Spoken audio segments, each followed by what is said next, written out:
وأصحابه أجمعين.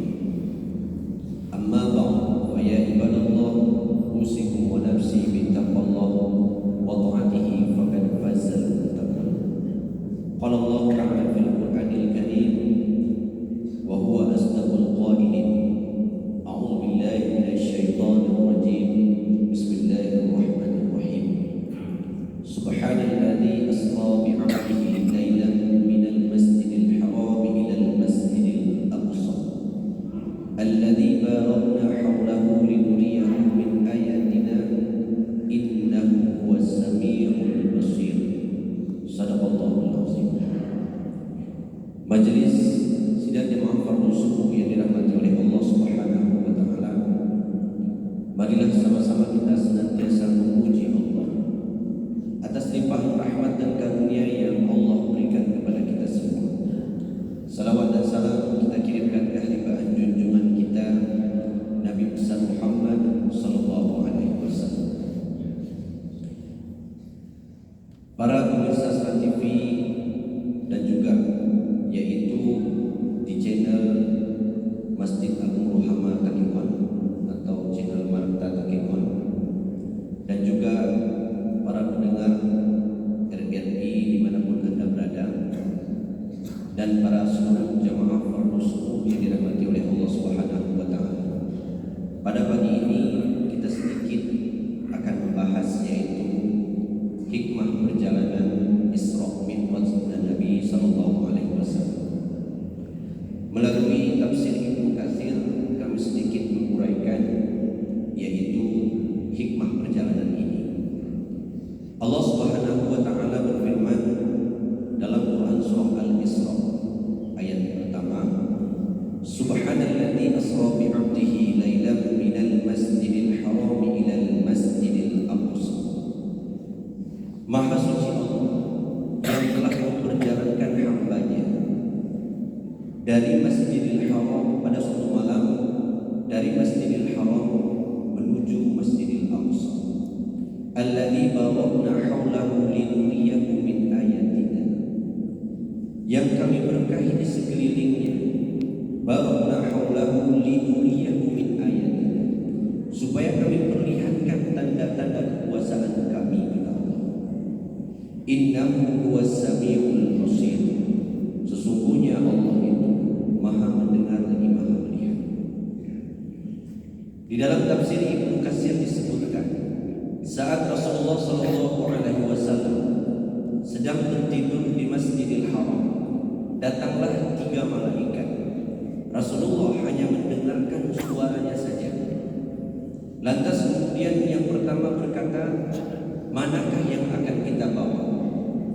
Lantas kemudian yang tengah-tengah berkata, yang sedang tertidur itu. Lantas kemudian suara yang ketiga berkata, itulah yang paling terbaik. Lantas kemudian di malam itu Rasulullah hanya mendengarkan suara itu. Maka kemudian di malam berikutnya, peristiwa pun terjadi, di mana Rasulullah Shallallahu Alaihi Wasallam pertama sekali, lantas kemudian dibedah dada Nabi. Saat pembedahan ini, hadirin yang dirahmati oleh Allah Ta'ala, dibedah dada Nabi, lantas kemudian diambillah yaitu sifat-sifat jelek, fujur dalam jiwanya, semua yang kotor di dalam dada Nabi itu diambil oleh para malaikat. Maka kemudian hikmah yang pertama ini ternyata ketika seseorang ingin menghadap kepada Allah Subhanahu wa taala, maka hikmah yang pertama ternyata seseorang yang ingin bertemu dengan Allah itu tidak bisa membawa sifat-sifat kotor dalam jiwanya. Seorang itu harus bersih ketika dia menghadap kepada Allah Subhanahu wa taala.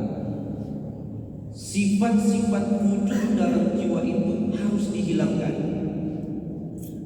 Maka hikmah yang pertama saat Nabi dibedah diambil seluruhnya, itu menandakan seseorang yang ingin menghadap bertemu dengan Allah Subhanahu wa taala tidak boleh memiliki sifat-sifat wujud. mulai daripada penyakit hati, lantas kemudian tamak, loba, sombong, rakus. Intinya sifat-sifat kotor, kejelekan-kejelekan yang ada dalam hidup kita ini itu tidak bisa dibawa ketika kita menghadap kepada Allah Subhanahu wa taala. Maka ma'asyiral muslimin rahimani wa rahimakumullah, di dalam hikmah ini disebutkan saat perjalanan Isra dan Mi'raj itu menandakan setiap manusia seharusnya membersihkan jiwanya, sebagaimana Allah Subhanahu wa taala terangkan di dalam Quran surah Asy-Syams, qad aflaha man zakkaha wa qad khaba man dassaha. Sungguh beruntunglah orang-orang yang mensucikan jiwanya, dibersihkan jiwanya. Wa qad khaba man dassaha, dan sungguh merugilah orang-orang yang mengotori jiwanya. Maka ini hikmah yang pertama, hadirin yang dirahmati oleh Allah Subhanahu wa taala. Semoga kita bisa merefleksi dalam jiwa kita ini, dalam batin kita ini, mana yang paling banyak, fujur kita atau memang yaitu sifat takwa yang telah Allah tanamkan untuk diri kita. Ini hikmah yang pertama saat Nabi dibedah dadanya. Lantas kemudian yang kedua, pembedahan tidak selesai begitu saja. Rasulullah Shallallahu Alaihi Wasallam lantas kemudian dibawakan ke samping yaitu sumur Jam-Jam. Lantas kemudian dibedah dada Nabi, dibersihkan dengan menggunakan air Zam-Zam. Lantas kemudian berikutnya Rasulullah Shallallahu Alaihi Wasallam dimasukkan 3 hal ke dalam dada Nabi. Yang pertama yang dimasukkan itu adalah iman. Lantas kemudian yang kedua yang dimasukkan itu adalah ilmu. Dan yang ketiga yang dimasukkan ke dalam dada Nabi itu adalah hikmah. Ketiga ini pun diuraikan bahwasanya seseorang yang ingin menghadap bertemu kepada Allah harus memiliki iman yang kuat dalam jiwanya. Iman yang diterima oleh Nabi Shallallahu Alaihi Wasallam tentang Allah Subhanahu wa taala. Lantas kemudian dia akan menyampaikan risalah kebenaran. Ia menyampaikan semua wahyu yang Allah turunkan kepada dirinya. Ia sampaikan semua kebenaran, mana yang hak, mana yang batin. Itu semuanya dilandasi pertama sekali karena adanya iman. Mustahil Nabi Shallallahu Alaihi Wasallam akan menyampaikan semua wahyu itu kalau dia tidak memiliki iman. Maka iman ini fondasi awal seseorang ingin menyampaikan sesuatu risalah. Lantas kemudian yang kedua yang dimasukkan itu adalah ilmu. Ilmu dimasukkan. Dan kemudian yang ketiga adalah hikmah. Ilmu, hadirin yang dirahmati oleh Allah Subhanahu wa taala, itu merupakan dasar seseorang untuk melakukan amal. Tapi hikmah itu jauh lebih tinggi daripada ilmu. Hikmah itu disampaikan penuh dengan ketelitian. Itu hikmah. Seseorang yang bijak mungkin akan menegur seseorang itu, misalnya saat seseorang salah, kalau dia tegur dengan bijak, lantas kemudian ada seseorang yang memanggilnya terlebih dahulu, dipanggil, mungkin disampaikan secara empat mata atau secara hikmah. Lantas kemudian kalau orang menyampaikan sesuatu kebenaran tanpa ada hikmah, di mana saja boleh dia sampaikan, meski itu adalah sebuah kebenaran. Maka antara ilmu dan hikmah itu jauh lebih tinggi. Sebagaimana Luqmanul Hakim itu diberikan hikmah oleh Allah Subhanahu wa taala kepada dirinya. Jadi Luqmanul Hakim itu memiliki hikmah, ilmu dan hikmah. Jadi hikmah itu lebih tinggi. Maka ketika seseorang disebutkan ingin menghadap kepada Allah Subhanahu wa taala, yang kedua ini adalah seseorang itu dimasukkan iman, ilmu dan hikmah. Lantas kemudian hikmah yang terakhir adalah kenapa Rasulullah Sallallahu Alaihi Wasallam harus dijemput untuk diperjalankan pada saat malam itu, maka hikmahnya adalah masalah sholat ini tidak ada tawar-menawar seseorang itu untuk meninggalkannya. Tidak ada tawar-menawar. Kalau sekiranya seorang pimpinan memanggil bawahannya tanpa ada oleh perantara, ini menandakan bahwasanya urusan ini sangat urgent dan penting. Tapi kalau sekiranya bisa diwakilkan, sampaikan ini kepada polan-polan, arti ini masih ada, yaitu toleransinya. Tapi ini masalahnya dijemput Nabi Shallallahu Alaihi Wasallam karena memang sholat ini adalah masalah yang urgent dan sangat penting. Tanpa ada tawar-menawar seseorang itu boleh meninggalkannya. Kalau sekiranya seseorang itu dalam keadaan sakit tak mampu dia itu berdiri, boleh dia itu duduk. Kalau sekiranya seorang itu tidak boleh duduk, boleh dia itu berbalik. Kalau sekiranya dia tidak boleh kena air, boleh dia itu dengan tayamum. Kalau sekiranya di dalam perjalanan, boleh dia jamak dan qasarkan.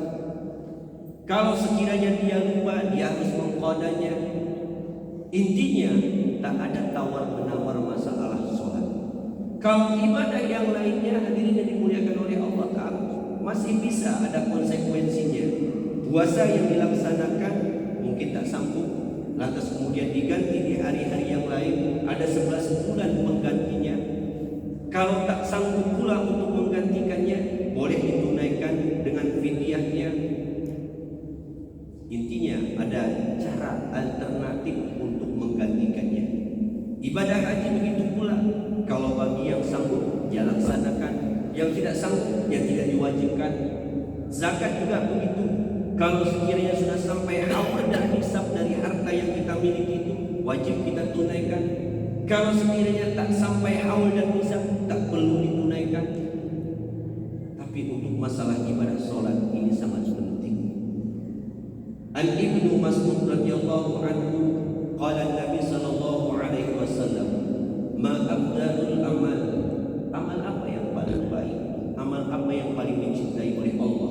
Lantas kemudian Nabi menjawab, salat fi waqtiha, salatlah engkau di awal waktu, salat di awal waktu. Oleh karena itu hadirin yang dirahmati oleh Allah Subhanahu wa taala, hikmah perjalanan Nabi Shallallahu Alaihi Wasallam ini menandakan sebuah perjalanan spiritual yang sangat luar biasa, dan itu bisa diterima oleh keyakinan, yaitu keimanan. Sebagaimana para sahabat yang mengimani perjalanan Nabi Shallallahu Alaihi Wasallam dari Masjidil Haram menuju Masjidil Aqsa, dan dari Masjidil Aqsa yaitu menuju Sidratul Muntaha hanya dalam waktu malam itu, dan kemudian menjemput sebuah risalah, yaitu risalah ibadah sholat. Maka hadirin